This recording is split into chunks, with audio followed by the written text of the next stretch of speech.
إن الحمد لله نحمده ونستعينه ونستغفره ونعوذ بالله من شرور أنفسنا ومن سيئات أعمالنا من يهده الله فلا مضل له ومن يضلل فلا هادي له وأشهد أن لا إله إلا الله وحده لا شريك له وأشهد أن محمدا عبده ورسوله أما بعد فقد قال الله عز وجل في كتابه والعصر إن الإنسان لفي خسر إلا الذين آمنوا وعملوا الصالحات وتواصوا بالحق وتواصوا بالصبر الحمد لله আজকে আমরা তাকুয়াতুল ঈমান দাখিল মাদ্রাসার উদ্যোগে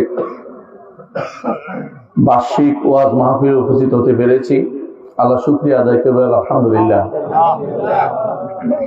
আজকে এই মাহফিলে সভাপতিত্ব করছেন শেখ আকরামুজ্জামান বিন আব্দুল সালাম মাদানী, আর এই মাহফিলের ওস্তাদরা আছেন এবং যারা মাহফিলের কমিটির অনেকে আছেন। আলহামদুলিল্লাহ, সকলের শুকর গুজার করি যে তারা আমাকে দাওয়াত দিয়েছেন আপনাদের কিছু কথা বলার জন্য।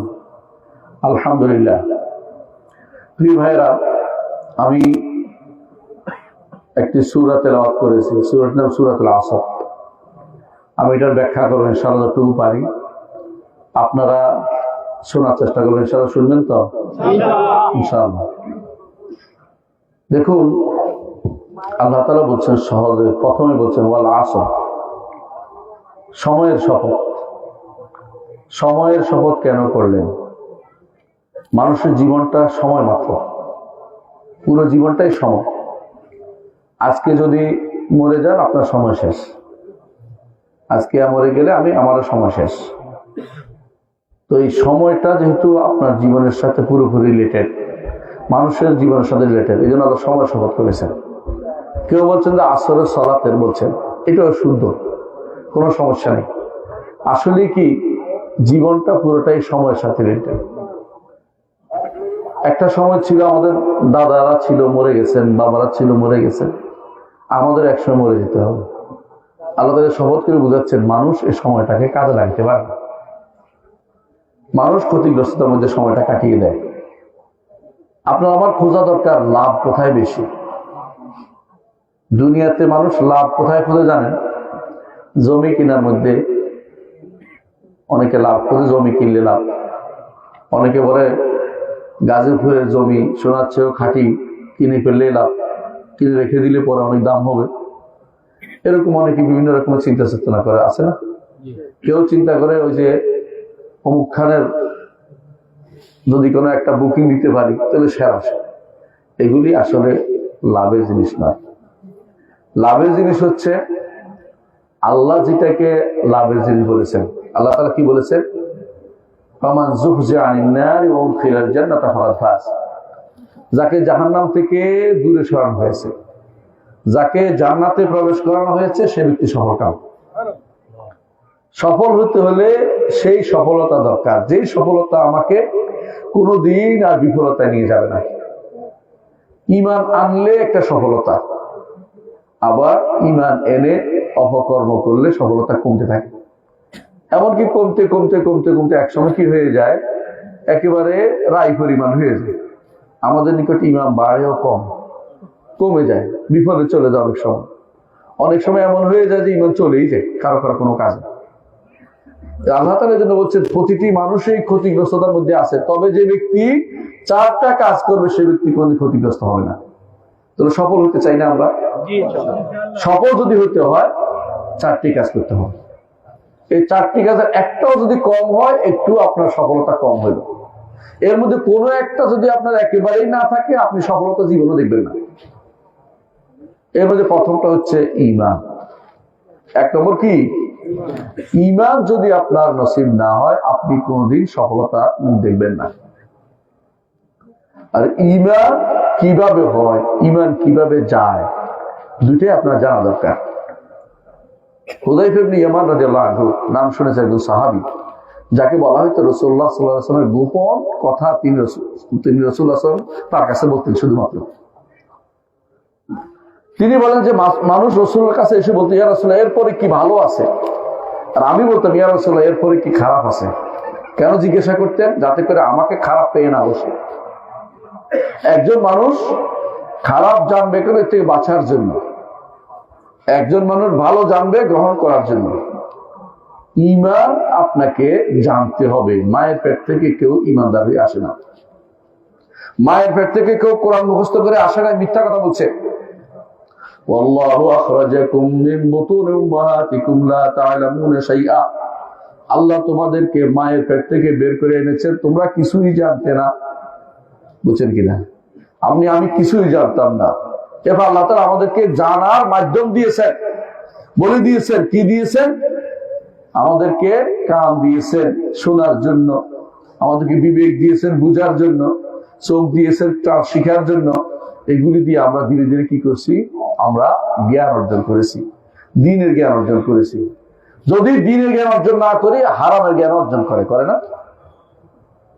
তাহলে বোঝা গেল ঈমান আনার জন্য একটা শর্ত বড় হচ্ছে জানতে হবে।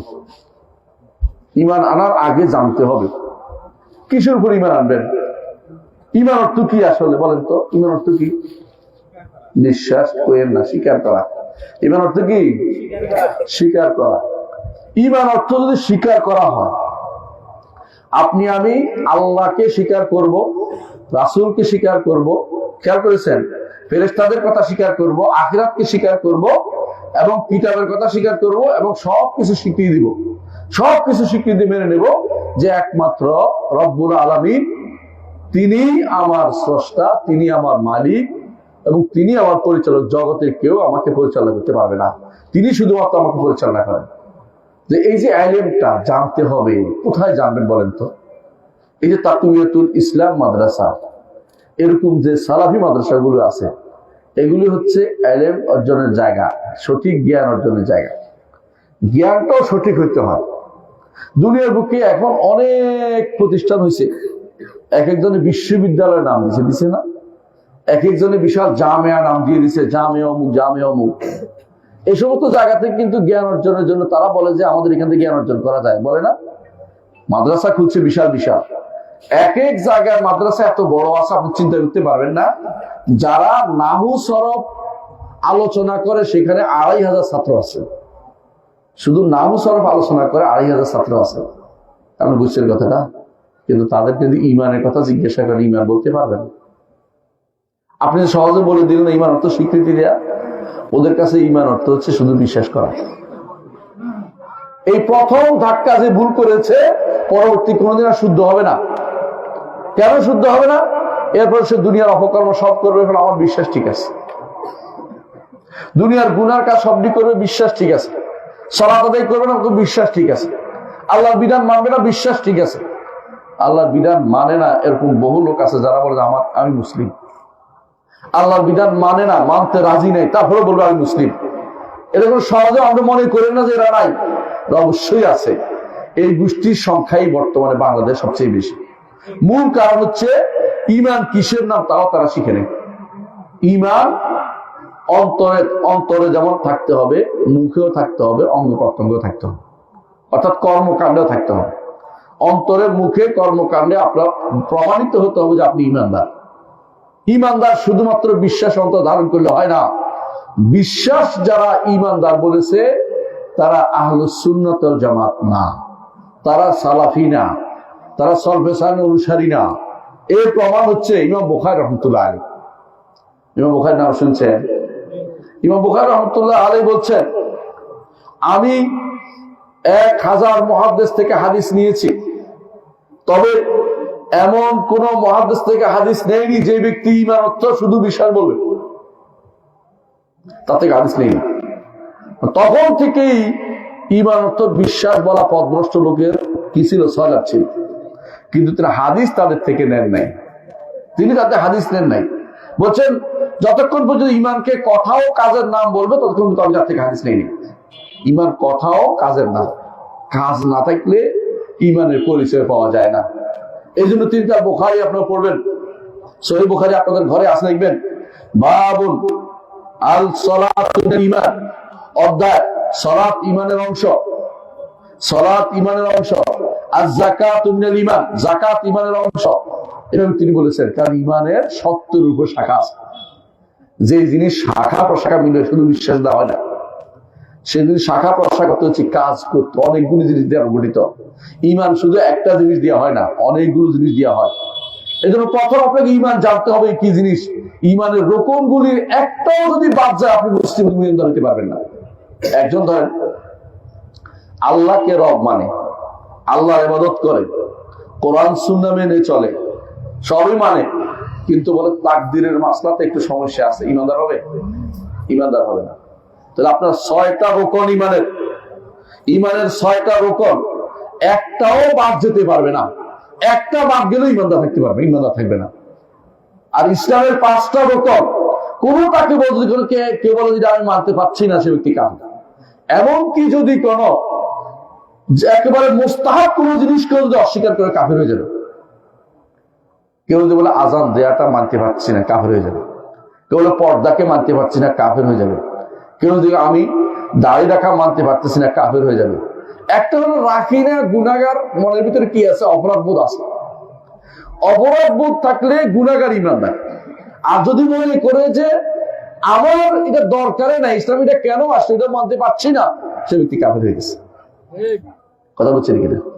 একেবারে মুস্তাহাব জিনিস যদি কেউ বলে যে কোরবানিটা হচ্ছে পশু হত্যা, কোরবানি হচ্ছে পশুত্বকে কোরবানি দেয়া, পশু না, আসলে জবাই না, সে ব্যক্তি কাফের, ইমানদার না। কারণ সে নিজের নতুন ব্যাখ্যা দাঁড় করিয়েছে, যেটা আমার নবী কোনদিন বলেন নাই।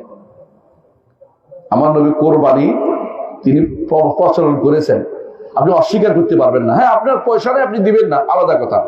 ফরজ ওয়াজিব না, মুস্তাহাব জিনিস, সুন্নত জিনিস। আপনি দিতে পারলে দিবেন, না দিতে পারলে দিবেন না, কিন্তু অস্বীকার করবেন না।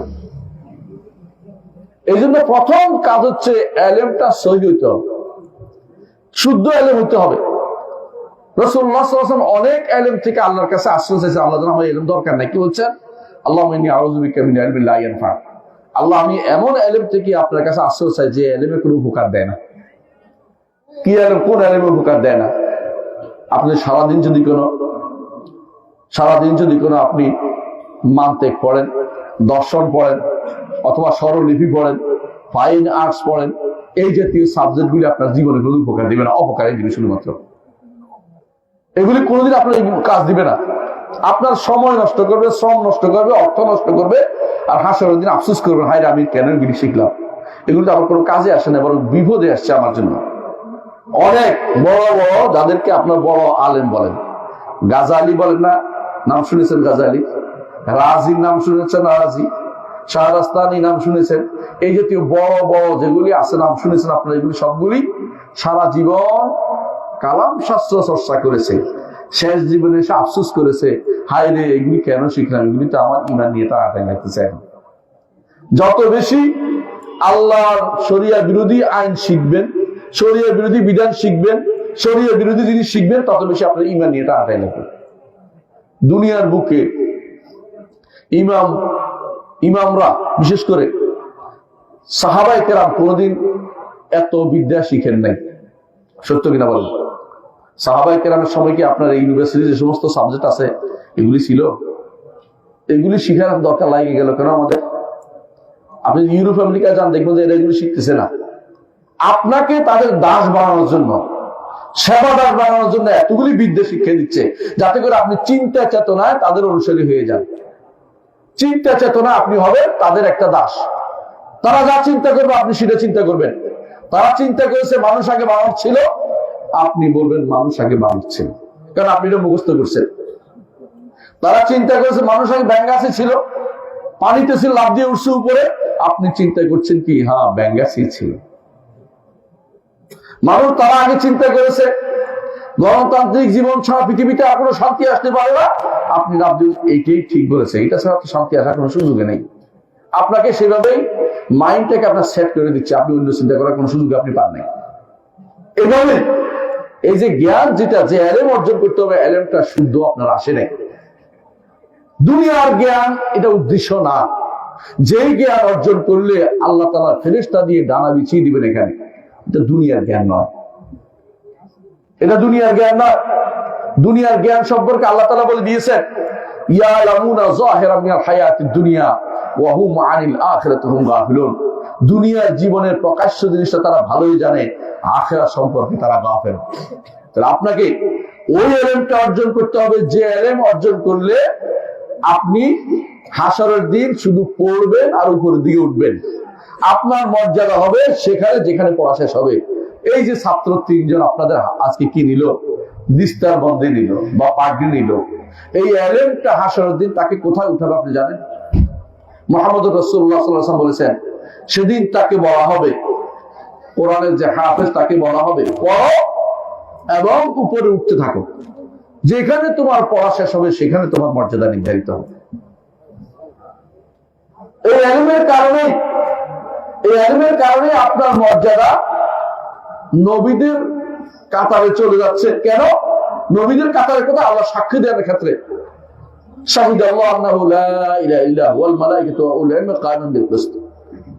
আল্লাহ সাক্ষী দিচ্ছেন, ফেরেশতারা সাক্ষী দিবেন, আলেমরা সাক্ষী দিবেন। কি জন্য? লা ইলাহা ইল্লাল্লাহ সাক্ষী দিবেন। আলেমরা এই কাতারে আসছে কেন? তারা এইটার অর্থ জানে, লাইলের অর্থ জানে। আর যে ব্যক্তি বায়োলজি, কেমিস্ট্রি অথবা ব্যক্তি জানে, আমি অস্বীকার দুনিয়াতে আপনি বুকার করবে, কিন্তু এই কাতারে উঠতে পারবে না যে ইলমটা তার জন্য রয়েছে। যে ইলমটা অর্জন করলে ফেরেশতারা ডানা বিছিয়ে দেয়, সেই জায়গায় পৌঁছতে পারবে না। যে ইলমটা অর্জন করলে মাছ তার পানি থেকে আপনার জন্য দোয়া করে, পিঁপড়া আপনার জন্য গর্ত থেকে দোয়া করে, এবং যে ইলমটা অর্জন করলে আপনার জন্য ফেরেশতারা দোয়া করে, সেই ইলমটা হচ্ছে দ্বীনের ইলম, কোরআন এবং সুন্নাহর ইলম, নিরেট কোরআন সুন্নাহর ইলম। এর বেশি ইলম যেটাই অর্জন করতে যাবেন এটার উপর আপনার আঘাত আসবে, কারণ সময় নির্ধারিত। এই সময় আপনি কোনটা শিখবেন আপনি আগে দেখেন। আপনাদের এই প্রতিষ্ঠানগুলো তাকওয়াতুল ঈমান ইসলাম মাদ্রাসা, আমি একটু আগে বলছিলাম একজনকে যে এই মাদ্রাসায় যে 350 ছাত্র আলহামদুলিল্লাহ আছে, এই 350 যদি কোনো গাজীপুরে বের হয় সত্যিকার ইলম অর্জন করে, আমার আর কষ্ট বেঁচে গেছি আমি আলহামদুলিল্লাহ। কেন? এরাই তখন মানুষদেরকে দেখলে সুন্দর করে দাওয়াতের কথা বলবে, দ্বীনের কথা বলবে, ঈমানের কথা বলবে, ভুল হলে শুদ্ধ করে দিবে। এটা কিন্তু ইলমের, সঠিক ইলমের দরকার, বিশুদ্ধ ইলমের দরকার। আমাদের সমস্যা হচ্ছে বিশুদ্ধ ইলমের অধিকারী না। ইলম নাই আমি বলবো না, ইলম আছে। এক একজনে বিশাল বিশাল গ্রন্থ লিখে বলে বিষয়ে আলোচনা করতে পারে। আলোচনা করতে গেলে আপনাদের কাছে মাশাআল্লাহ আপনারা তো পাগল হয়ে যান যে এদের কথা শুনতে হবে। এরকম লোকের কাছে আপনারা মাশাআল্লাহ বাঁশির স্বরে, কেউ বলে যে তুতি জবান জবান তোতার মতো সে বলতে পারে, কেউ বলে যে তার স্বর যেন এক একটা বাঁশি ইত্যাদি শোনার জন্য আসেন। কিন্তু ইলম কিন্তু এগুলির নাম নয়। ইলম হচ্ছে আল ইলমু মা ক্বালা ফিহি হাদাসানা ওয়া মা গায়রু যালিকা ওয়াসওয়াসুশ শায়াতিন। ইলম হচ্ছে ওটা যেখানে হাদাসানা বলা হবে, আমার নবী হাদিস বর্ণনা করেছেন, আমার নবী বলেছেন, আমার প্রিয় মানুষ বলেছেন, তিনি হচ্ছেন মুহাম্মদুর রাসূলুল্লাহ সাল্লাল্লাহু আলাইহি ওয়াসাল্লাম। তার বাণী দিয়ে যা প্রতিষ্ঠিত হবে সেটাই হচ্ছে ইলম। এর বাইরে যত রকমের আপনি ওই দুনিয়ার ইলম অর্জনের সময় দিচ্ছেন, এগুলি কোনো কাজে লাগবে না। এই ইলম অর্জন কিভাবে হবে? এই ইলমের সমস্যাটা কোথায় জানেন? এই ইলমের বাইরের সমস্যা, যে ইলম আপনি এখানে শিখছেন বাইরের কোনো সমস্যা ঢুকছে এর ভিতরে, এটার ভিতরে বাইরের কি পড়েছে? শ্যানো দৃষ্টি পড়েছে। এই ইলমটা যেন অর্জন করতে না পারে এইটাকে গুরুত্ব দেওয়া হচ্ছে না। এখন আপনি ঢাকা বিশ্ববিদ্যালয়ে ভর্তি হবেন, সাবজেক্ট আছে কতগুলি বলেন তো? 17 উপরে সাবজেক্ট আছে। আপনি কোনটা ভর্তি হবেন বলেন তো? অর্থনীতি পড়তে হলে কি ইসলামিক শিক্ষা, ইসলাম অর্থনীতি শিক্ষা দিবে? পৌরনীতি, রাজনীতি, সমাজনীতি। সমাজনীতি বুঝুন তো, সমাজ একটা আছে, এটা পড়ায় মানুষ 12 থেকে 80টা পড়ায়, এটা মুখস্থ করে, এটা কোনোদিন বাদ দিতে পারবে না। এই থিওরি যেন তারা জীবনে কোনোদিন বাদ দিতে পারবে না। মানুষ আগে মানুষ ছিল, লেজ পড়ে গেছে, এরপর মানুষ হয়েছে, এইটা বিশ্বাস করায়। এইভাবে এমন কোন সাবজেক্ট নাই যে সাবজেক্টটা আপনাকে ইসলামের প্রকৃত রূপ তুলে ধরবে। ইসলামের প্রকৃত রূপ তুলে ধরবে এমন কোন সাবজেক্ট আপনি পড়াইতে পারবেন না। ছেলেকে বাধ্য হয়ে আপনাকে কোথাও পড়াবে, অন্য কোনো ইউনিভার্সিটিতে ভর্তি করে, এখানে তো ইসলামের কোনো ভালো কিছু নেই। আপনি কি সিদ্ধান্ত নেন? আমার ছেলে এইটাতে ঢুকবে, ঢুকার পরে দেখেন দাস কেমনে বানাচ্ছে। এই ছেলে পাশ করে বেরোবে, বের হইলে ডিসি হবে, এসপি হবে, অমুকটা হবে, সরকারি চাকরি ঢুকবে, এরপরে এইটা করবে, এইটা করবে। এগুলি কি আখেরাতে যাবে? যাবে না। যদি কোনোদিন ভালো কাজ সে করে, ইমানের উপর থাকে, তখন সেটা সে পাবে। আর যদি কোনো দুনিয়ার খাদেম হয়ে দুনিয়াতে ভরাই হচ্ছে খেদমত দিয়ে, আখিরাতে কিছুই যাবে না। কারণ দুনিয়ার খাদেম হওয়ার উদ্দেশ্য না, আপনার দ্বীনের খাদেম হতে হবে আপনাকে। আপনার সন্তান যেটা সূরা ফাতিহা শিখেছে ভালো করে, যেটা হিফজ করেছে, যেটা দ্বীনের কথা বলছে, ওই সন্তান আপনারও কাজে লাগবে। সম্পদ হয়ে গেছে ওই সন্তান সম্পদ হবে, কারণ তারা সঠিক এলেমটা শিখেছে। যদি কোনো এলেমটা শুদ্ধটা না শিখে আপনি কোনদিন আর কোথাও এলেমের খোঁজ পাবেন না। সাহাবায়ে কেরামকে সবচেয়ে বেশি জানতেন না? রাসূলের পরে কে বেশি জানতেন? সাহাবায়ে কেরাম। কিন্তু সাহাবায়ে কেরাম কি কখনো আপনাদের বর্তমান যুগে যে সমস্ত সাবজেক্ট পড়ানো এগুলো একটা জানতেন? একটাও শিখেন নেই। তারা কোন বিদ্যা দিয়ে শ্রেষ্ঠত্ব অর্জন করেছে বলেন তো? আল্লাহর কথা এবং রাসূলের কথা। আল্লাহর কথা এবং রাসূলের কথা দিয়ে এই ইলম অর্জন করতে হবে আপনাকে। এই ইলমটার গুরুত্ব এত বেশি যে এই ইলমটা হচ্ছে ফরজ। রাসূলুল্লাহ সাল্লাল্লাহু আলাইহি ওয়াসাল্লাম বলেছেন, তালাবুল ইলমি ফারিদাতুন আলা কুল্লি মুসলিম। প্রতিটি মুসলিমের উপর ইলম তলব করা। এটা হচ্ছে এই ইলমটা। ফরজ ইলম বাদ দিয়ে আপনার এক সন্তানকে মাদ্রাসায় পড়াইছেন, আপনি খুব গর্ব করে বলেন একটারে মাদ্রাসা দিয়েছি, বাকিটারে কি আপনি কোন জায়গায় দিয়েছেন? তাহলে ওইটা কি কাজে লাগবে? ওইটা নিজের কি কাজে লাগবে? আপনার কি কাজে লাগবে? ওই যদি ঈমান হারা হয়, আপনি কিন্তু আল্লাহর কাছে দায়ী হবেন। আপনার যেই সন্তান আপনার অবহেলার কারণে, আপনার যেই সন্তান দ্বীনের না শিখানোর কারণে হারামের পথে চলে গেছে, আল্লাহর কাছে দায়ী হতে হবে। আউল হাদিসরা কোনদিন এই কাজ করতে পারে না, সহিহ মানহাজের লোকেরা কোনদিন এই কাজ করতে পারে না। তারা বলবে যে আমি আগে ঈমান শিক্ষা দেই, তারপর যেটা হোক। ঈমান ও আকীদা তাকে শিক্ষা দিতে সবার আগে। তাকে ঈমান আকীদা শিক্ষা দিতে হলে আপনাকে সহিহ ইলমের ধারক দায়িত্ব হবে। ঈমান ইলম কোথায় পাওয়া যায়? ঈমান আকীদা শুধু কোরআন এবং সুন্নাতে পাওয়া যায়, কোথাও পাওয়া যায় না।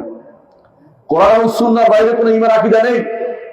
ঈমান আকীদা অর্জন করতে হলে কোরআন এবং সহিহ সুন্নাহ শিখতে হবে। এখন তো অনেকে বের হয়েছে কোরআন নিয়েই যথেষ্ট মনে করে, কোরআনই ফেরকা মনে করছে, বেরিয়েছে একটা। এরা কাফের, কোনো সন্দেহ নেই। কারণ রাসূলুল্লাহ সাল্লাল্লাহু আলাইহি ওয়াসাল্লাম তিনি আমাদেরকে কোরআনেরও শিক্ষা দিয়েছেন, হাদিসের শিক্ষা তিনি দিয়েছেন।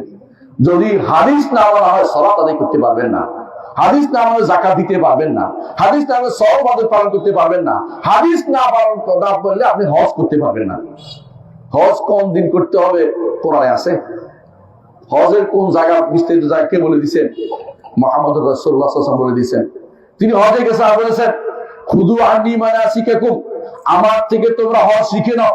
লাআল্লী লা আলকাকুম বা'দা আমি হাযা, আগামী বছর হয়তো তোমার সাথে আর তোমাদের সাথে আমার সাক্ষাৎ হবে না। আমার নবীর আর সাক্ষাৎ হয়নি, তিনি শিখিয়ে দিয়েছেন কখন কি করতে হবে। সাহাবায়ে কেরাম প্রত্যেকটা পদক্ষেপ বর্ণনা করেছেন। এরপরে এটা করবে রাসূল, এরপর এটা করেছেন, এরপর এটা করেছেন। ঠিক সেভাবে আমাদের হজটা সাজানো, সালাতও সেভাবে সাজানো। রাসূল আগে কি করেছেন সেটা হাদিসে আসছে, সেভাবে আমরা সালাতটা আদায় করি। আপনি কতক্ষণ যদি আগে রুকু করে ফেলেন, পরে কিয়াম করেন, সালাতটা হবে? হবে না। আগে সিজদা করছেন, পরে কিয়াম করছেন, হবে না। কারণ রাসূলের পদ্ধতি অনুসারে আপনার সালাতটা হতে হবে।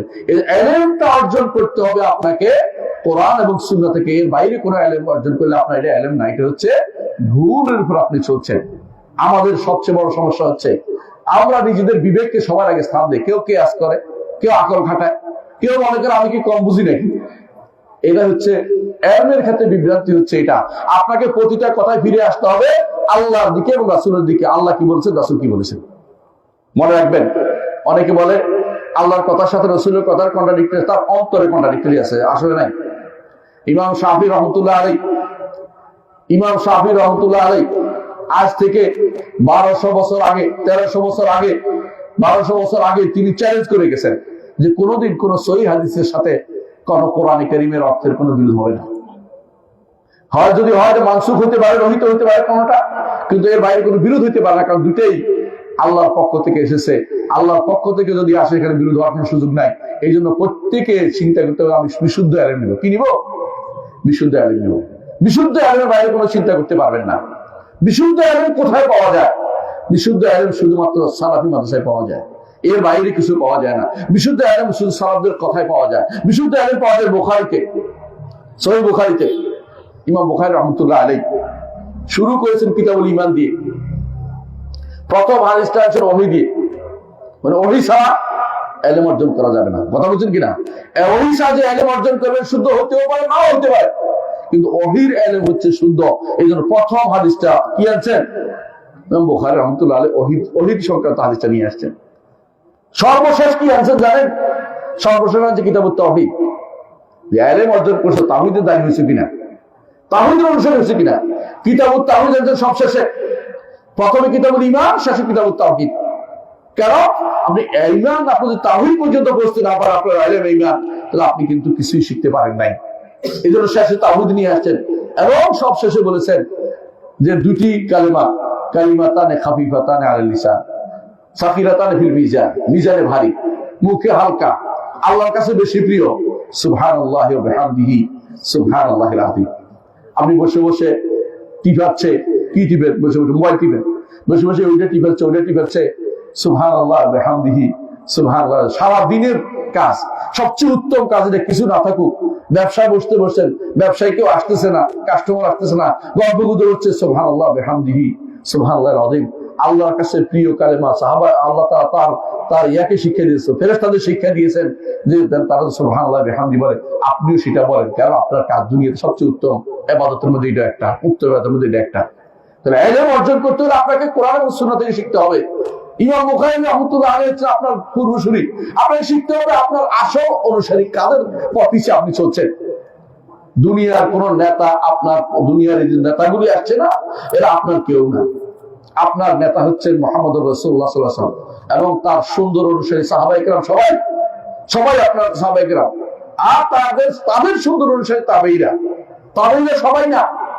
কারণ তাবেঈদের মধ্যে সিকাত ও গায়রে সিকাত, গ্রহণযোগ্য অগ্রহণযোগ্য দুটোই আছে, কিন্তু সাহাবায়ে কেরাম সবাই আপনার জন্য সত্যের মাপকাঠি। তারা সত্য কি তারা দেখিয়ে দিই, তাদেরকে দেখে শিখতে হবে। ইবাদত করতে হবে তাদেরকে দেখেই, নিজের মন মতো ইবাদত করতে হবে না। এই জন্য আমাদের আরেক নাম হচ্ছে আযারি, মানে আমরা দেখে দেখে শিখি। আমাদের আরেক নাম হচ্ছে সালাফি, কারণ সালাফে সালিহিন হচ্ছে সাহাবায়ে কেরাম, তাদের মত অনুসারে, তাদের পথ অনুসারে আমাদের চলতে হবে। নিজের মন পথে চলতে পারবেন না। যে কোনো জিনিস আপনার কাছে আসে, এসে বলবো যে এটা করো, এটা করো, এটা করো, একটু বলবেন যে এটা কি আসলে আমাদের সাহাবায়ে কেরাম কোনদিন করেছেন কিনা। জান্নাতের সার্টিফিকেট পেয়েছেন সাহাবায়ে কেরাম, আপনি তো জান্নাতে যাওয়া দরকার নাকি আর কোথাও যাবেন? আর কোথাও যাবেন? কোথায় যাবেন? জান্নাতে যাবেন। তো যারা জান্নাতে গেছে তাদের পথে চলতে হবে আপনাকে। নিজে যদি করেন জান্নাতে গেছে এই পথে আসলে অন্য একটা পথে অনুসরণ করে চলি, ওটা আপনাকে খারাপ দিকে নিয়ে যাবে। ভাই, আপনি যদি রওনা হচ্ছেন মক্কা যাবেন, যদি তুর্কিস্তানে যান আপনি আর মক্কা যেতে পারলেন না। এই জন্য সাহাবায়ে কেরামের পথ আপনাকে নিতেই হবে যে কোনো মূল্যে। যদি সত্যিকার আহলুল হাদিস হন, সত্যিকারের সালাফি হন, সত্যিকার আহলুস সুন্নাহ ওয়াল জামাআহ হন, সত্যিকার আসারি হন, তাহলে আপনাকে সাহাবায়ে কেরামের পথের বাইরে কোনো চলার কোনো সুযোগ নাই। আজকে আমরা দলে দলে বিভক্ত হয়েছি, ইসলামের দলীয় বিভক্তির কোনো সুযোগ নাই। কারণ এটা কোথেকে আসছে? ইলমের অভাবে, বিশুদ্ধ ইলমের অভাবে আপনার সমস্যা হয়েছে। এটা বিশুদ্ধ ইলমের অভাবে আজ আমরা বিতর্কিত হয়ে যাচ্ছি, বিভিন্ন জায়গায় ভাগ ভাগ হয়ে যাচ্ছি। বিশুদ্ধ ইলমটা অর্জন করেন। বিশুদ্ধ ইলম যত বেশি আপনি পড়বেন, তত বেশি আপনার মনে হবে যে এইগুলি যারা করছে তারা না জেনে কথাবার্তা বলছে। কোরআনে কারীমের তাফসীর তো অনবরত হচ্ছে, ইলমের জায়গা বাড়তেছে না কেন বলেন? কারণ এই তাফসীরগুলি অনেকগুলি শুদ্ধ না। বিশুদ্ধ তাফসীর কোথেকে আসবে? বিশুদ্ধ তাফসীরের কথা আমার নবী কোথাও তাফসীর করে দিয়েছেন? কোরআনের তাফসীর নবী করেছেন কোথাও কোথাও? কোথাও সাহাবায়ে কেরাম বেশিরভাগ তাফসীর করেছেন, তাদের থেকে তাফসীর বর্ণিত হয়েছে। সেই তাফসীর আপনি পড়বেন, বর্তমানে মন গড়া তাফসীরে ভরে গেছে। আপনি আশ্চর্য হবেন, এক একজন সূরা ফাতিহা, সূরা কোরআন শরীফ শুদ্ধ করে পড়তে পারে না, সে 10 খণ্ডের তাফসীর লিখছে। চিনেন কিনা আপনারা? চিনেন? অমুক অধ্যক্ষ অমুক 10 খণ্ডের তাফসীর লিখে ফেলছে, সূরা শুদ্ধ কোরআন শরীফ শুদ্ধ করে পড়তে পারে না। অনেকে তাফসীর লেখার জন্য অগ্রিম চলে আসে, লেখা কোরআনের সাহাবায়ে কেরাম কি করেছে এটা বোঝার কোনো সুযোগ নেই। আমাকে একজন ফোন করে বলতেছে, অনেকেই আমার এখানে আসছিল, আপনি তো আসেন নাই। বুঝছেন, ডাক্তার আর কি তিনি, আপনি তো আসেন নাই। আমি কেন যাব? ওই সবাই আসে, এই জন্য আপনি না আসবো না, আমি কেন আসবো? আপনার কাছে তো আমার কোনো প্রাপ্তি নেই, আপনার কাছে কিছু পাওয়ার আশা নেই আমার। তো সবাই আসতে, আমার সবাই কিনে বলছে তিনি টাকা পয়সা দিয়ে আদিয়ে দিয়ে, আমার তো যাওয়ার কোনো দরকার নেই। তাহলে আমি আসি। আমরা আপনি আসবেন, শর্ত হচ্ছে এটাতে আপনি ক্যামেরা নিয়ে আসবেন না, কারণ আপনি এখন আমার বিক্রি করে ফেলবেন। কথা বুঝেন কিনা? যে উনিও আসছিল, আমি যে আপনি যে আসছেন না বুঝাবে না, বুঝাবে আমি ওনার কাছে গেছি বুঝাবে, বুঝেন না কথাটা? তারপরে আমি বললাম যে আপনার সাথে আমার কিছু কথা আসতে হবে, আপনাকে একটা মেনে নিতে হবে যে আপনি যে কোনো কথা বলবেন আপনার এখানে আগে কেউ বলছে কিনা আপনাকে দেখাইতে হবে, সালাফদের মধ্যে কেউ বলছে কিনা। কারণ তিনি সবার আগে হচ্ছে বিবেক, আমাদের কাছে সবার আগে কি ওয়াহি, ওদের কাছে সবার আগে বিবেক। বুঝছেন তো? আমি বললাম যে সবার আগে বিবেক, এটা আপনি এটা কোথায় পাইছেন? কারণ আমরা কম বুঝি নাকি? আরে আপনার সাথে আর কথার দরকার নেই আমার। তিনি কোরআন অনুবাদ করছে কি জানেন? অনুবাদ করছে আধুনিক বুঝের আলোকে কোরআনের অনুবাদ। কি অনুবাদ করছে জানেন? সেটা হচ্ছে, শুনুন তাহলে, বলতেছে যে তারমিহিম বিহিজারাতিন মিন সিজিল, ওই যে আব্রাহা বাদশাহকে মেরে ফেললো না, পাথর মেরে আল্লাহ তাআলা পাখি দিয়ে, বলতেছে পাখি মিসাইল দিয়ে, হ্যাঁ পাখি নামক মিসাইল থেকে পাথর ক্ষেপণাস্ত্র নিক্ষেপ করে মারা হয়েছে। আধুনিক অনুবাদ করছে। মানে কত ভ্রষ্ট মানুষ হতে পারে দেখলাম কয়দিন পর পরেই অনুবাদ বের হয় নতুন। চিন্তা করি যখন উঠে দেখি যে আল্লাহ, অনুবাদ কাকে বলে? আকীদার কোনো খবর নাই, নিজের মন মতো একটা ব্যাখ্যা দাঁড় করে দিয়েছে। জীবনে কোনোদিন মাদ্রাসায় যায়নি, দিন পড়েনি, তারা তাফসীর করতে বসে যায়। কোরআনের উপর দিয়ে সবার হাত চলে। বুঝছেন তো? যে ইচ্ছা সে কোরআনকে অপব্যাখ্যা দাঁড় করাতে পারে, কিন্তু হাদিসের অপব্যাখ্যা করতে পারে না। এই জন্য আহলুল হাদিস হওয়া এটা সৌভাগ্যের বিষয়। কারণ হাদিস যদি মানে হাদিস টু দ্য পয়েন্ট জায়গা মতো বলে দেয়, তোমার কথাটা শুদ্ধ হচ্ছে না, তোমার কথাটা শুদ্ধ হচ্ছে না। কারণ হাদিস বলতেছে ওইটা, কথা বলছেন কিনা? যারা আজ তথাকথিত কোরআন মানে বলে, হাদিস অস্বীকারী বিষয়, তারা কি বলে জানেন? সালাত অর্থ মনোসংযোগ করা। সালাত অর্থ কি? মনোসংযোগ করা। মনে মনে আপনি নির্ধারণ করলেন যে আমি বসে আছি, এই যে মন কলা খাওয়ার মতো আর কি অবস্থা। যে তো কোথায় পাইছেন? সালাত শব্দের একটা অর্থ তো হইতেই পারে এরকম। তো তাদেরকে যদি বলা হয় যে রাসূলুল্লাহ সাল্লাল্লাহু আলাইহি ওয়াসাল্লাম সালাত কেমনে আদায় করেছেন বলেন, তখনই আটকে যায়। এবার আপনার মত মনোসংযোগ দিয়ে তো রাসূল সালাত আদায় করেন নাই। রাসূল কি করেছেন? আল্লাহু আকবার বলেছেন, তারপরে দোয়া ইস্তিফতাহ পড়েছেন, তারপর সূরা ফাতিহা পড়েছেন, আরেকটা সূরা পড়েছেন, রুকু করেছেন, সিজদা করেছেন। আপনারা তো বসে বসে চিন্তা করে তিনি কি করেন নাই? হ্যাঁ, তিনি সালাত আদায় করেন নাই। তখনই তার মনে হবে যে হায় রে, এই হাদিস তো আমরা আটকাই দিল। এই জন্য তারা হাদিসের সত্য সবচেয়ে বেশি করে। তারা হাদিস দেখতে পারে না। যতগুলি ফেরকা বেরিয়েছে ইসলামে, কেউ হাদিস মানে না। পাইকারি কথা শুনে, যত ফেরকা বেরিয়েছে তারা হাদিস মানে না। হাদিস তাদের মহাশত্রু। হাদিস এসে তাদের সাথে, তারাই শুধুমাত্র সারাদিন বসে বসে বলবো যে হাদিস আবার কেন? হাদিস তো অনেকেই, হাদিস তো এই সমস্যা। যার মনে হাদিস সম্পর্কে সমস্যা, তার অন্তরের মধ্যে কি আছে? মোহর মেরে দেয়, শয়তান হয়ে গেছে, সে মাওলা হতে পারবে না। যারা বলবে আমার হাদিস সমস্যা হচ্ছে, সে বুঝবেন অন্তর সমস্যা হচ্ছে তার। কারণ রাসূলুল্লাহ সাল্লাল্লাহু আলাইহি ওয়াসাল্লাম তিনি বলেছেন অচিরে একটা গোষ্ঠী আসবে, তিনি বলেছেন সুনান ইবনে মাজাহ হাদিস মুকাদ্দিমার ভূমিকার মধ্যে আসে, দেখবেন অচিরে একটা গোষ্ঠী আসবে, তারা তাদের খাটের মধ্যে থাকবে। অর্থাৎ বুঝে গেল খুবই পয়সাওয়ালা হবে এবং শুধু খুবই তারা কি সচ্ছল মানুষ হবে। তারা বলতে থাকবে কোরআনে যা পেয়েছি তা মেনেছি, হাদিস মানি না। রাসূল বললেন যে আমি জানি আল্লাহ আমাকে কোরআনও দিয়েছেন, কোরআনের মতো হাদিসও দিয়েছেন। হাদিসও আল্লাহর বাণী, তবে এটা কি না? মাতলু না, তেলাওয়াত করার জিনিসটা।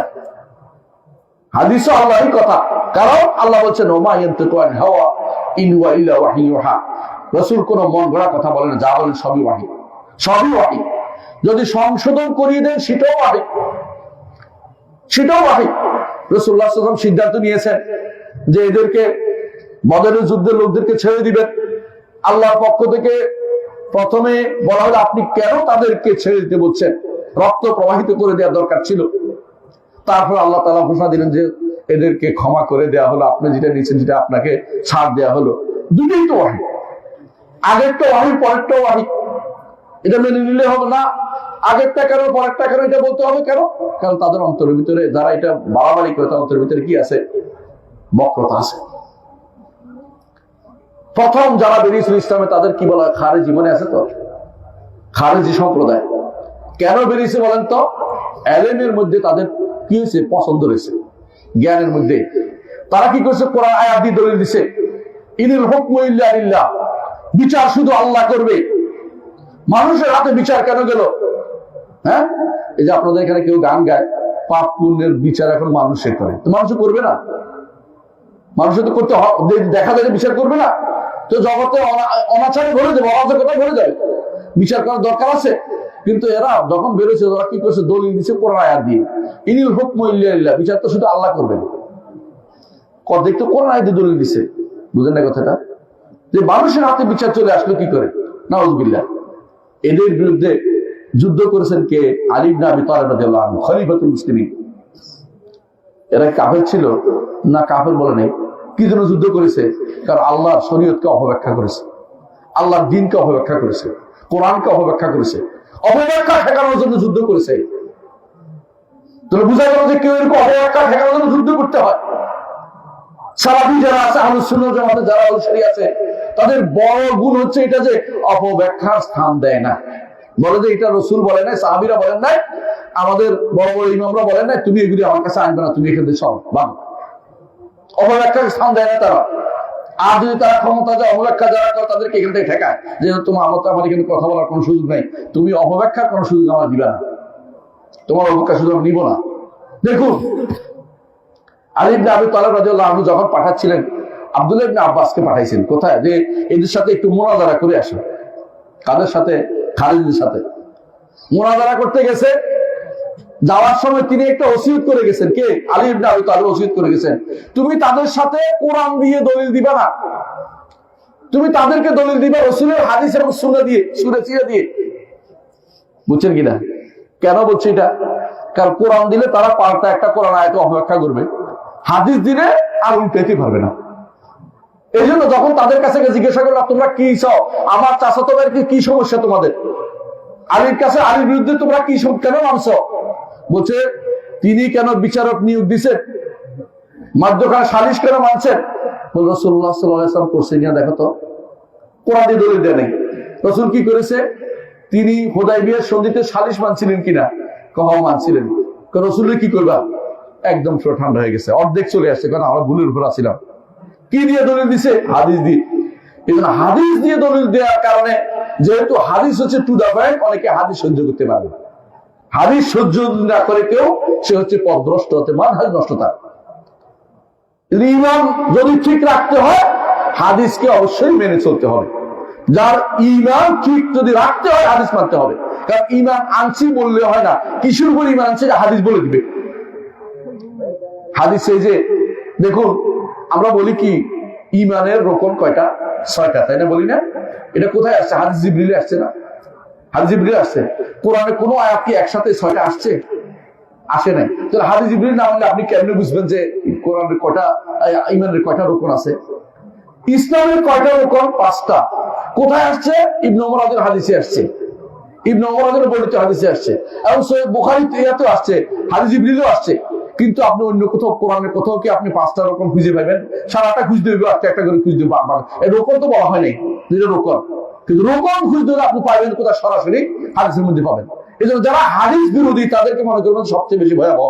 হাদিস যদি না মানে, যদি করে কেউ বলে যে কোরআনে তো পাচ্ছি না, বলে তুমি তোমার বিভ্রান্ত, তুমি বিভ্রান্ত, তোমার সাথে আর কথা বলার দরকার নেই। রাসূলের হাদিসের মানার ব্যাপারে কোনো কথা বলার কারো সুযোগ নেই।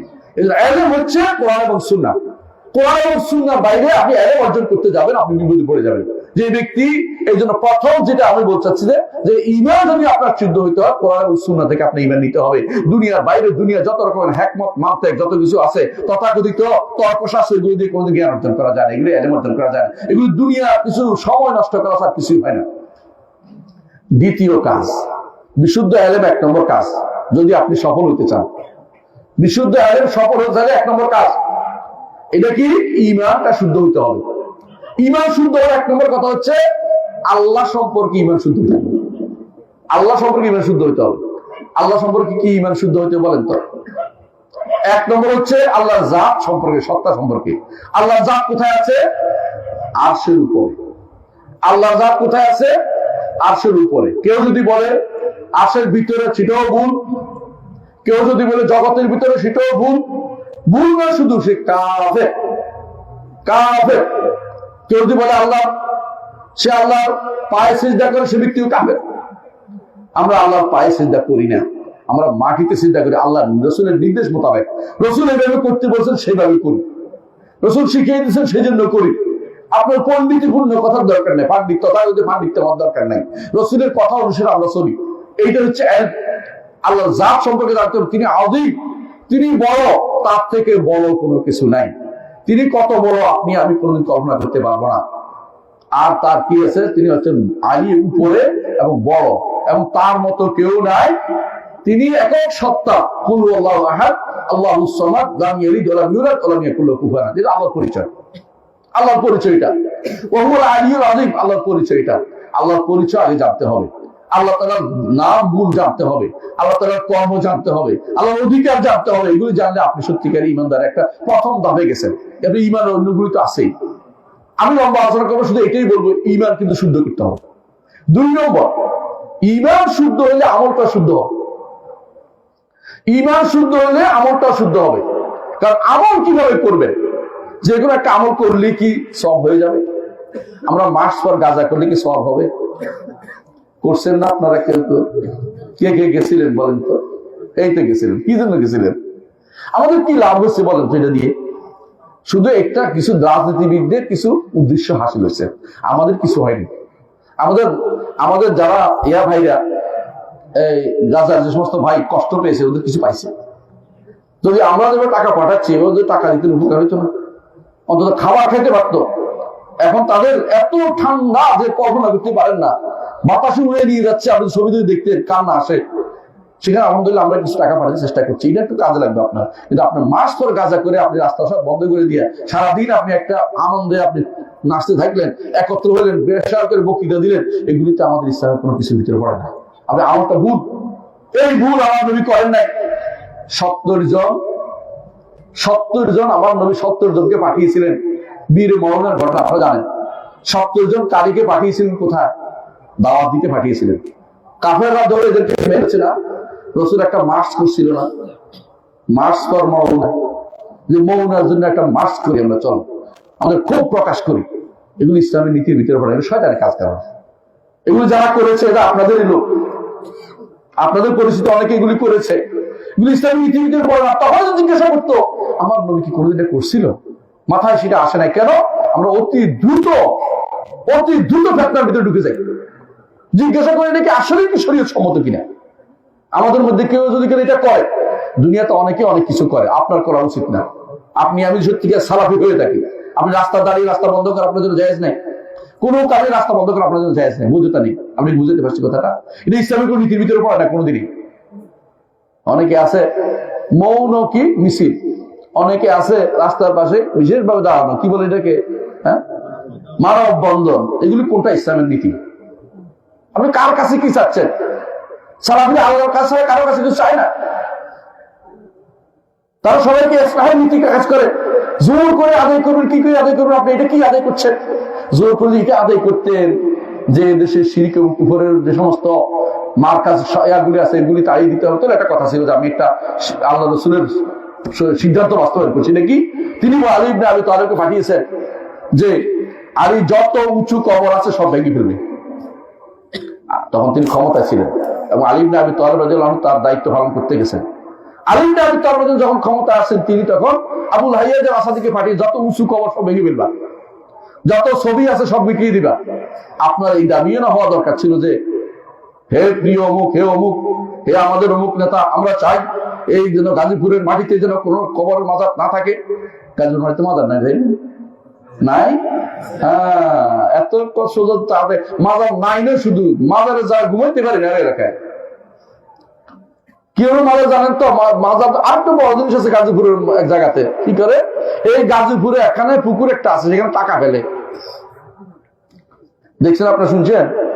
টাকা ফেলে, টাকা যদি ডুবে তো উদ্দেশ্য পূরণ হবে, টাকা যদি ভাসে উদ্দেশ্য পূরণ হবে না। কিছুক্ষণ পর তো সবাই ডুবে, টাকা ডুবে কিনা দেখে থাকে, সরাসরি ডুবে গেলে সেটা কাজে লাগবে। রাতের বেলা ওরা জাল দিয়ে আবার টাকাগুলো উঠে নিয়ে যায়। মানে এটা হচ্ছে এক ধরনের ভণ্ডামি চালু করে। এটা গাজীপুরের মাটিতে আছে। একটা টাকা যদি কোনো কেউ মাজারে দেয়, তার ইমান আছে? কাফের, সঙ্গে সঙ্গে কাফের। একটা টাকা দিলেই কাফের, একটা মান্নত করলেই কাফের। ওদিকে যার ভয় করে, অন্তর ভয় যদি থাকে যে এই কবরওয়ালা আমার কিন্তু আজকে উল্টে দিবে, আমার অসুখ করে দিবে, সে ব্যক্তি কাফের হয়ে গেছে, ইমান তার নাই। আপনার দরকার ছিল ইমান পরিচয় জিনিসটা তৈরি করা। ইমান কেমন থাকবে এটা তৈরি করে, এটা করতে পারেনি আমরা। আমরা অন্য জায়গাতে ডিল দিচ্ছি, অমুকের জন্য অমুকের জন্য। আমরা কার পক্ষে কাজ করবো? আপনি কারো পক্ষে কাজ করবেন, আল্লাহ এবং তার রাসূলের পক্ষে কাজ করেন। আল্লাহ রাসূলের কাজ করলে এবারও লাভ, ওপারে গেলেও লাভ আছে। মরার পরেও আপনার মুখ দিয়ে বের হবে রব্বি আল্লাহ, দ্বীনুল ইসলাম, নবী মুহাম্মদ এটা অন্তর থেকে অন্তর্মুখ দিয়ে বের হবে।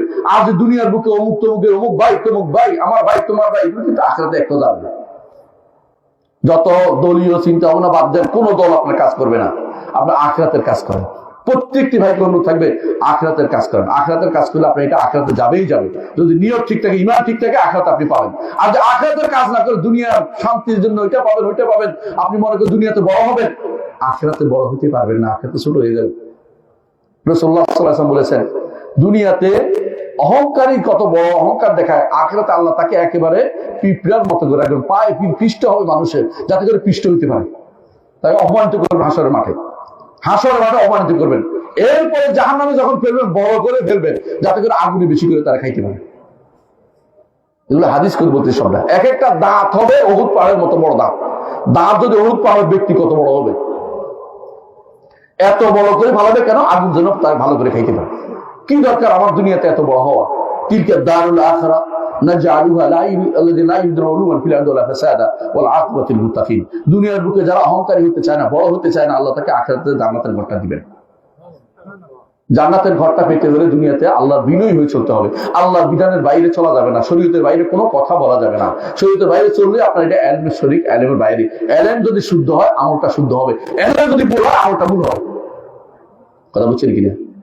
যদি আপনার জানা থাকে আল্লাহ আরশের উপর, আপনি যখন সিজদা করার সময় মনে করবেন না যে আমি পায়ে সিজদা করতেছি না। ইলমটা বুঝছেন তো? আপনি ইলমটা যদি ভুল হয়, নামাজটা ভুল হবে। আপনি যে ইলমটা ভুল হয়, সূরা ফাতিহা সারা নামাজ পড়ে ফেলে নেব, ইলমটা ভুল আছে বলে এই সমস্যাটা হচ্ছে। ইলমটা শুদ্ধ হতে হবে। আর শুদ্ধ ইলম কোথায় পাওয়া যায়? কোরআনে এবং সুন্নাহ। এর বাইরে শুদ্ধ ইলমের কোনো জায়গা নেই। এই জন্য সবার আগে দুটো জিনিস আপনাকে সত্যি এনশিওর করতে হবে, আমি শুদ্ধ ইলম নিব, শুদ্ধ আমল করব।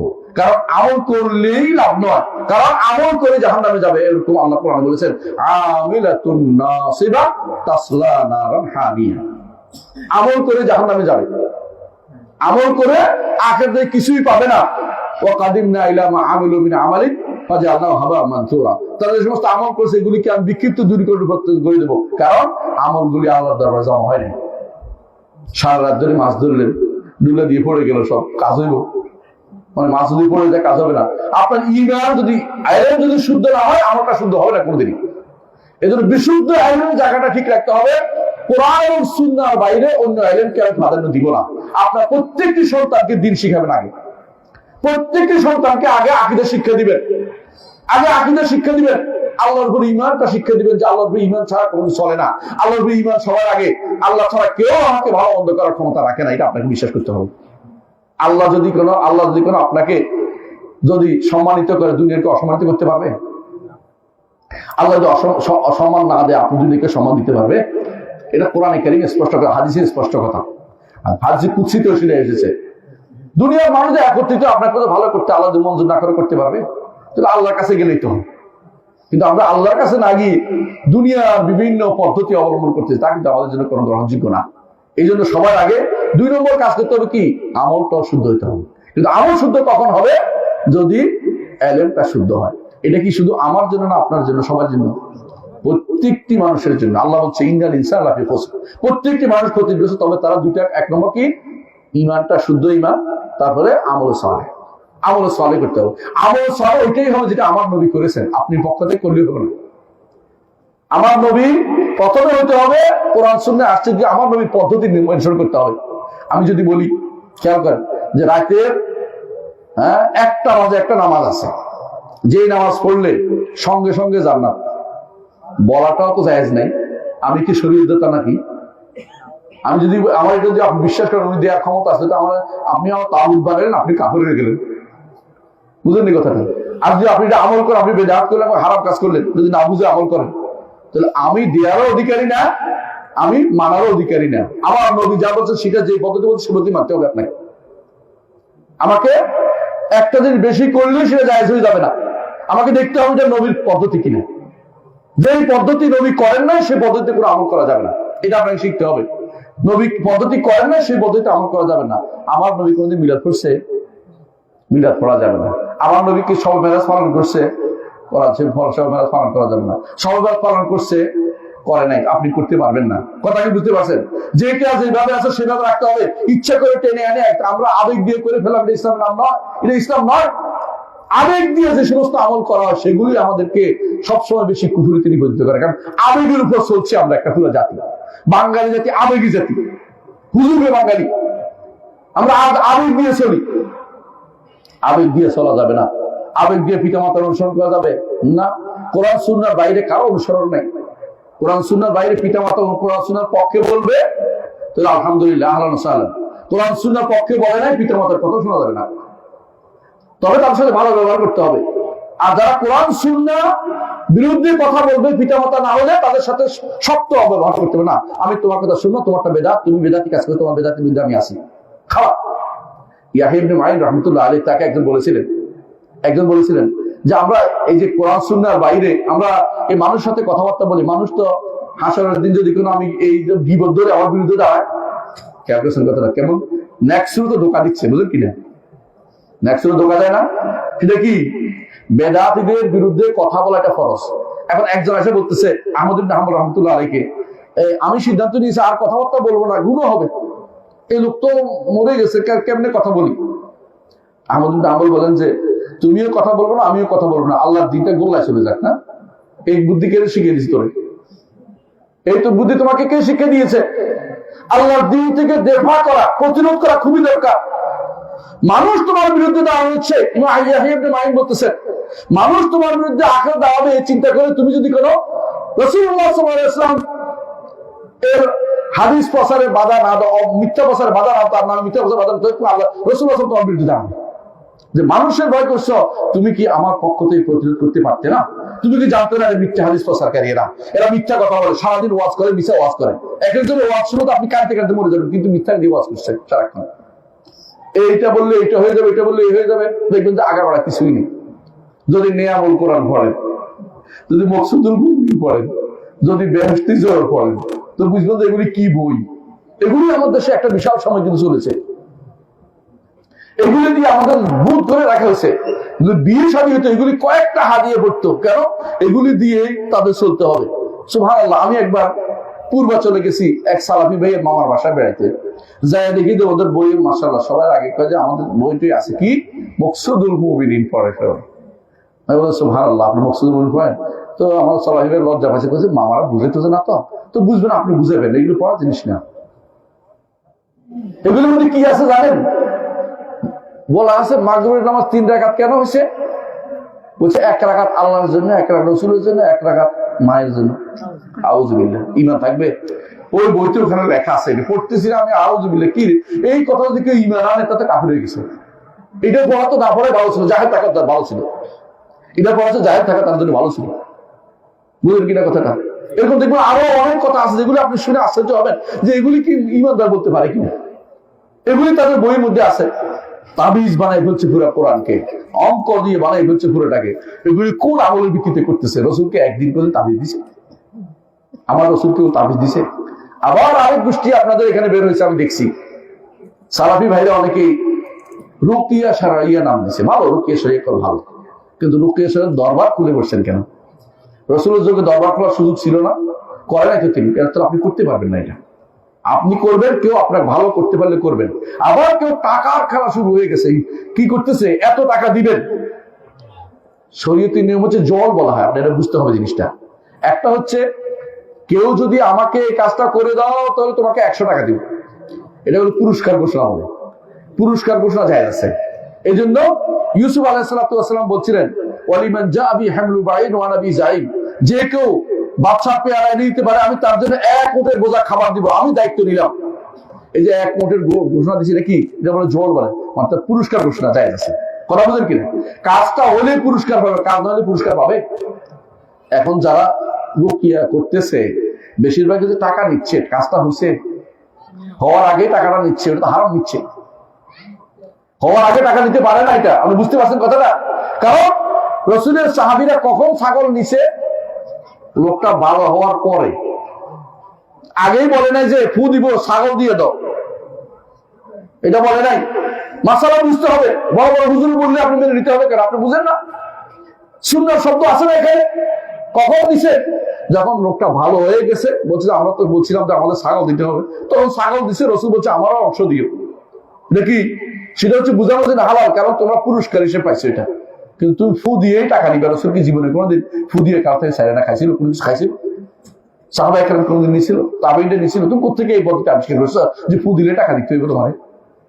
সে একজন বলতেছে আমাকে, আপনি ওইটা বাদ দিয়ে তাহলে আপনিও নেই আমাদের সাথে।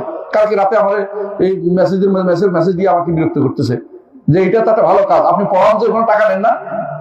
মানে এবার করতেছে পড়াতে টাকা নেন, পড়াতে টাকা তো নেই, কারণ কে দেয়? সরকার দেয়। আমাকে নিয়োগ দিছে এই কাজের জন্য। খেয়াল করার জিনিসটা।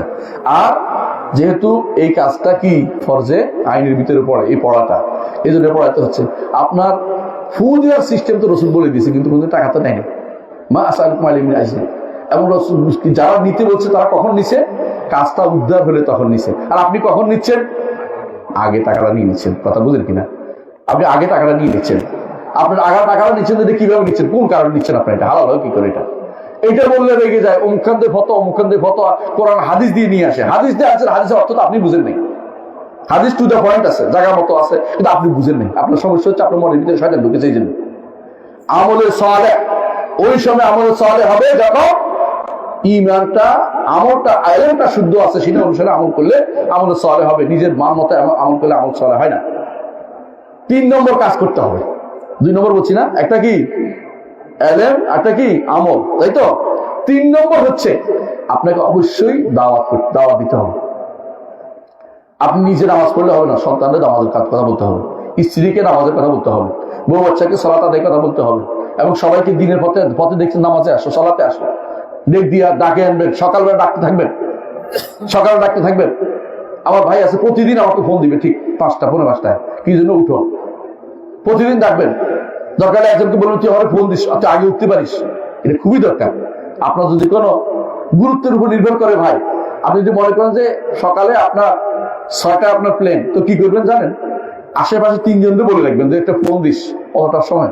আপনার গুরুত্ব নাই সালাতের প্রতি, এই জন্য আপনি ঘুমাই থাকেন। দাওয়াত দিতে হবে সবাইকে, নিজে শুধু আমল করলে দাওয়াতও দিতে হবে, হকের দাওয়াত দিতে হবে। ওয়াতাওয়াসাউ বিল হক, হকের দাওয়াত দিতে হবে। হক দাওয়াতের দেব হকের, কিন্তু আমাদের দাওয়াত দিলে হকের হয় না। সমস্যা এটাই। আমাদের দাওয়াত হয় আমি যা বুঝেছি এটা তোমাকে দাওয়াত দিচ্ছি, আমি যা বুঝছি এটা তোমার দাওয়াত। যে ফেরানি কায়দা, ফেরান কি বলেছিল? মাউরি কুমিল্লা মা আরা ওয়া মা আহদি কুমিল্লা সাবিলা রাশাদ। আমি যা দেখি এগুলি তোমাকে দেখাচ্ছি, তুমি অন্যদিকে দেখবে না। ওয়া মা আহদি কুমিল্লা সাবিলা রাশাদ, আমি শুধু ভালো পথ দেখাচ্ছি। সবচেয়ে বড় ফিতনাবাজ ছিল ফেরাউন, সবচেয়ে বড় ফাসাদকারী হচ্ছে ফেরাউন। আর ফেরাউন এইভাবে মানুষদেরকে আমি যেটা দেখি তোমাকে দেখাচ্ছি বলতো। আপনি ওইটা বলবেন না, আপনি দাওয়াত দিবেন কিসের? হকের। হক কিভাবে পাওয়া যাবে? কোরআন ও সুন্নাতে হক। হক আপনি নিজে বানাইলেও হবে না, কোরআন সুন্নাহর বাইরে হক নাই। হক রাসূলুল্লাহ, আল্লাহ তাআলা রাসূল বলে দিয়েছেন হক কোথায় আছে। আল্লাহ নাযিল করেছেন ইসলাম হক, ওয়াল কুফরু যুলমা। কাফির হচ্ছে অন্ধকার, অন্ধকার বাইরে কোনো কিছু দিকে আপনি আহ্বান জানাতে পারেন না, কুফরের দিকে আহ্বান জানাতে পারেন না, কোন তন্ত্র মন্ত্রের দিকে আহ্বান জানাতে পারেন না, সেকুলার দিকে আহ্বান জানাতে পারেন না। কথা বুঝেন? কোন তন্ত্রের দিকে আপনি আহ্বান জানাতে পারবেন না, হকের দিকে আহ্বান জানান। হক হচ্ছে কোরআন এবং সুন্নাহ, এইটার দিকে মানুষকে আহ্বান জানান। আল্লাহ কি বলছেন? উদউ ইলা সাবিলি রাব্বিকা, উদউ ইলা সাবিলি রাব্বিকা। দাওয়াত দিবেন কিসে? আল্লাহর পথের দিকে। বিল হিকমাতি ওয়াল মাউইজাতিল হাসানা ওয়াজাদিলু বিল্লাতি আহসান। সুন্দর করে, হিকমত করে, বুঝিয়ে শুনে, ওয়াজ করে। আমি যেমন আপনাদেরকে বলতেছি, আমি কি মারতেছি? বলতেছি এরকম সুন্দর করে বুঝিয়ে বলা, এটা দায়িত্বের ভিতরে পড়ে আপনাদের। হ্যাঁ বলবেন, বা ছেলেকে বলবেন, যাকে আপনার অধীনস্থ আছে তার উপর হাতে চলে না। ছেলে যদি কথা শুনে নামাজে আসে না, থাপ্পড় দিয়ে নিয়ে আসবেন। কিন্তু পাশের ছেলেটা, পাশের বাড়ির ছেলেটা নামাজে আসে না, থাপ্পড় দিতে পারবেন? কি করতে হবে? মুখে বলবেন। যদি এমন কেউ হয় বললে বিপদ লাগাই দিবে, তখন অন্তরে ঘৃণা থাকবে। বলতে পারিনি, আল্লাহ দেখতে পাচ্ছে, মন ছিল বলতে পারিনি, হলো যে আমি আর বলার সুযোগ নেই। রাসূল বলছেন 3টার মধ্যে আমি 3 নম্বরে আছি। কথা কি বুঝাতে পারছি? আপনার চোখের সামনে যদি কোনো শিরিক হতে দেখেন, আপনি প্রথম কাজ কি হবে? হাত দিয়ে, যদি সম্ভব হয়। যদি না পারেন মুখ দিয়ে, না পারেন অন্তর দিয়ে। আপনাকে 3টা সুযোগ দিছে, তাই বলে আপনি সবসময় হাত চালাইতে হবে তা জরুরি না। যা সম্ভব না শরীর তো আপনাকে বেশি কষ্ট দেয় না। লা ইউকাল্লিফুল্লাহু নাফসান ইল্লা উসাহা। আল্লাহ কাউকে সাধ্যের বাইরে কষ্ট দেন না, আপনি নিজে কষ্ট নেবেন না। রাষ্ট্রে ইসলাম প্রতিষ্ঠা করতে হবে কিনা? হবে কিনা? ফরজ। এই ফরজ কখন হবে, কার উপর হবে বলেন তো? সবার উপর। আপনার উপরও আছে, কদ্দুর পরিধি বেশ কম আছে। আপনি যেখানে দায়িত্বশীল সেখানে, আপনার দায়িত্ব কোথায় আছে? পরিবার। আপনি প্রত্যেকে একটা পরিবারের সদস্য।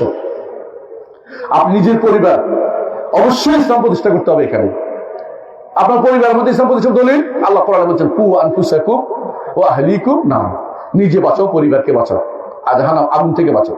বুঝলেন কিনা? আপনি যদি এলাকার মেম্বার সাহেব হন, আছে কিনা জানেন, জনপ্রতিনিধিরা, তাদের দায়িত্ব আরো বড়। পুরো এলাকায় কোথাও হাউজি হইলে, মদ হইলে, কোথাও গান বাজনা হইলে পুরোটার গুণা ওনার কাঁধে উঠবে, কারণ বাধা দিতে পারতো। উনি যদি মনে করেন বাধা দিলে ভোট দিবে না, আগে বাড়ে, তো উনি মানুষের ভয় পাইছে, আল্লাহর ভয় পাইনি। তার বিধান আদায় করেন না তিনি সত্যিকার তার দায়িত্ব পালন করেন নাই। কিন্তু যিনি রাষ্ট্রের উপর আছেন, তার দায়িত্ব পুরো রাষ্ট্রের উপর। তিনি যদি না করেন, আল্লাহর কাছে দায়ী হবেন। আল্লাহ আমার ধরবেন কেন? আমার ধরবেন না কেন? আমাকে দায়িত্ব দেন না আল্লাহ। আমার দায়িত্ব যত লালায়িত হয়ে যায়, কর্তব্য পালনে তত লালায়িত না।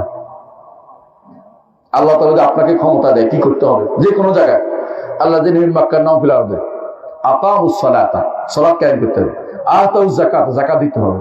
আমারু বিল মারুফ, সৎ কাজ আদায় করতে হবে। নাহাউ আনিল মুনকার, অসৎ কাজ থেকে নিষেধ করতে হবে। ওয়ালিল্লাহি আকিবাতুল উমুর, আল্লাহর কাছে সমস্ত কিছুর পরিণাম থাকবে। কথা বুঝছেন কিনা? পরিণাম দাঁড়াবে। আপনি মনে করেন না যে ক্ষমতা অর্থ হলো শুধুমাত্র দুনিয়া পরিচালনা করা। আপনার কাছে মনে হতে পারে ক্ষমতা শুধু দুনিয়া নয়, আখিরাত মুখী। সুন্দর করে পরিচালনা করতে পারলে আখিরাতে ছায়া পাবেন। সুন্দর করে পরিচালনা করতে পারলে আখিরাতে ছায়া পাবেন। সুন্দর করে পরিচালনা করতে না পারলে আপনি এটা নিয়েন না, কারণ আপনার হাসর দিন কি হবে?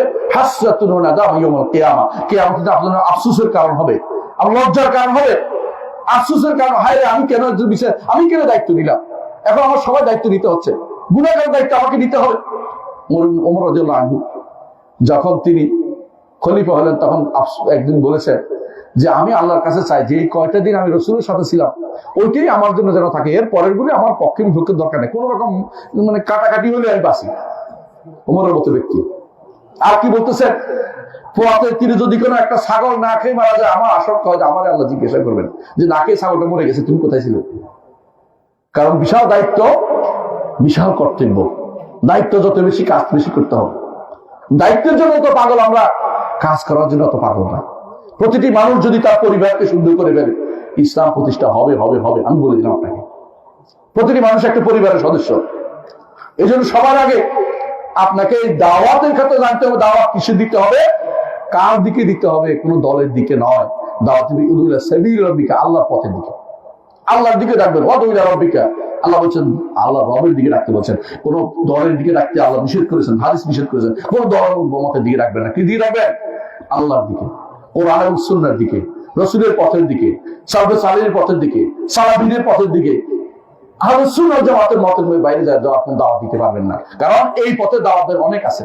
কাদিনে দাওয়াত দেয় না, কাদিনে দাওয়াত দেয় না, হাদিস অস্বীকারে দাওয়াত দিচ্ছে না। তা আপনাকে কেমনি, আপনার দাওয়াতটা কিসের হবে? আপনার দাওয়াত কোরআন এবং সুন্নাহর ভিত্তিতে। অন্য কোনো দাওয়াত আপনি কোনোদিন দিতে পারবেন না, নিতে পারবেন না, কারণ এটা নেওয়ার সুযোগ নেই। কেউ দাওয়াত দিতে আসে বলে এটা তো রাসূলের দাওয়াতের পদ্ধতি না, শুধু আপনি বলে দিবেন। সাহসী কথা বলা শিখেন, কথা বলা শিখেন। আপনাকে ধোকা দিবে কেন? আপনি হচ্ছেন সত্যিকার এমন মানুষ, আপনার দ্বারা মানুষ উপকৃত হবে। আপনাকে ধোকা দিচ্ছে কেন ওরা? তারা আকীদা মানুষ কিছুই বুঝে না, তারা আপনাকে ধোকা দিবে কেন? আপনি কোথায় থাকেন? আপনি কেন বুঝেন না যে ওরা আপনাকে ধোকা দিচ্ছে? আপনাকে তারা কি করতেছে?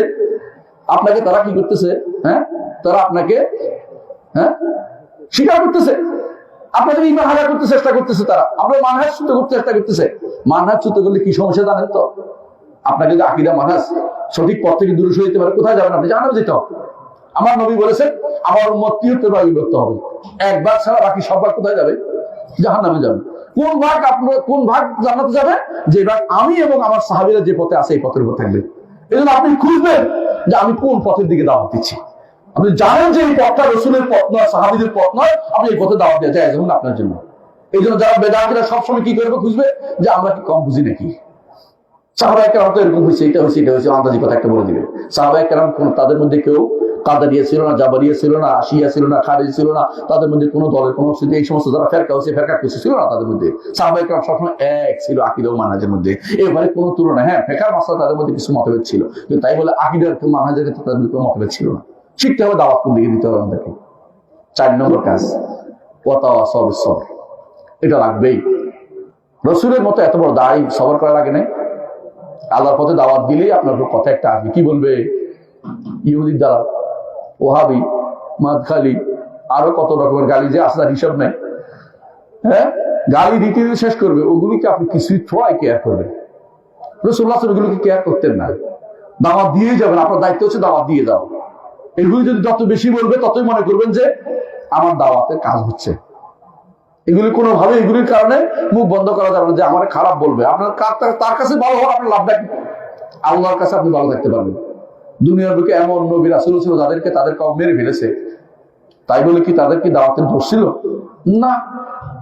অনেক নবী রাসূল ছিল, তাদের একজন আসবে হাসরের মাঠে, অনুসারী একজন, কেউ আসবে একজনও নাই, নিজে নিজে উঠছে কি আমাকে অনুসরণ করে নাই, তাহলে দোষ হয়েছিল। হক কথা বলবেন যেখানে থাকেন, হকের দাওয়াত দিবেন, হকের উপর সবর করবেন। আপনি অনুসারী কজন সেটা খুঁজবেন না। অনুসারী বাড়ানোর উদ্দেশ্য না, উদ্দেশ্য হকের লোক অনুসারী বাড়ানো, হকের অনুসারী বাড়ানো। আল্লাহর কাছে এই দোয়া করে আল্লাহ যেন আমাদের এই দোয়াটা কবুল, আল্লাহ যেন আমাদের আমলগুলো কবুল করেন। 1 নম্বর কাজ কি তাহলে? হ্যাঁ, ঈমান শুদ্ধ হইতে হবে। 2 নম্বর কি? আমল। 3 নম্বর হকের দাওয়াত দিতে হবে। 4 নম্বর হকের উপর সবর করে থাকতে হবে। কষ্ট হবে, আপনি জানেন, কিছুই মনে করবেন না, কারণ এইভাবে তো অনেক সাহাবীও মারা গেছে, হকের উপরে মারা গেছেন না? সুমাইয়া রাদিয়াল্লাহু আনহা মারা গেছেন না? আম্মার ইবনে ইয়াসির মারা গেছেন না? আর ইয়াসির রাসূল যাইতেন, কিছু বলতে পারতেন না, কারণ মক্কাতে কঠিন অবস্থা, কিন্তু সবরান আলা ইয়াসির ফাইন্না মাওয়াদাকুম জান্নাহ। আর ইয়াসির সবর করো, জান্নাত তোমাদের জন্য অপেক্ষা করছে। রাসূল সাল্লাল্লাহু আলাইহি ওয়াসাল্লাম যেভাবে বলছেন সেভাবে তারা সবর করেছে, জান্নাতে তারা যাবে। এদের কি কোনো ক্ষতি হবে? দুনিয়াতে এত লম্বা সময় পেয়েও কি লাভ যদি কোনো জান্নাতে যেতে না পারে? আর দুনিয়াতে বেশি তোমার থাকলে আপনার লাভ আছে যদি জান্নাতে যাওয়ার আমল বেশি করতে পারে। সুতরাং আপনাকে দুনিয়া রাসূলের পদ্ধতিতে অনুসরণ করতে হবে, সাহাবায়ে পদ্ধতি অনুসরণ করতে, আপনার পদ্ধতি অনুসরণ করবো না ইনশাআল্লাহ আমরা। সুতরাং আমাদের আজকের আলোচনা এটাই হোক যে 4টি কাজ করবো। আমি জান্নাতে যেতে চাই, জান্নাতে চাই না? কে কে জান্নাত যেতে চাই? আমরা সবাই আলহামদুলিল্লাহ আমাদের জান্নাত দিক দোয়া করি না, হাত নামিয়ে ফেলুন। জান্নাত যেতে চাই, আমরা কি করব? ক্ষতিগ্রস্ত হব না, জাহান্নামে যাব না। ঈমানটা শুদ্ধ করব, আমলটা শুদ্ধ করব, শুদ্ধ দাওয়াত দিব, এবং আমরা সবরটা সুন্দর করে করব, ধৈর্য ধারণ করব। যত রকমের ফিতনা আসে ফিতনা তাড়িয়ে দিব, যে আমি আমার নবীর পথে থাকবো, নবীর কথার উপর থাকবো, আমি কোরআন এবং সুন্নাহর উপর থাকবো। এটা সবার জন্য এই ব্রত হয়। আল্লাহ আমাদের তৌফিক দান করুন। সুবহানাকাল্লাহুম্মা ওয়া বিহামদিকা আশহাদু আল্লা ইলাহা ইল্লা আনতা আস্তাগফিরুকা ওয়া আতুবু ইলাইক। আসসালামু আলাইকুম ওয়া রাহমাতুল্লাহি ওয়া বারাকাতুহু।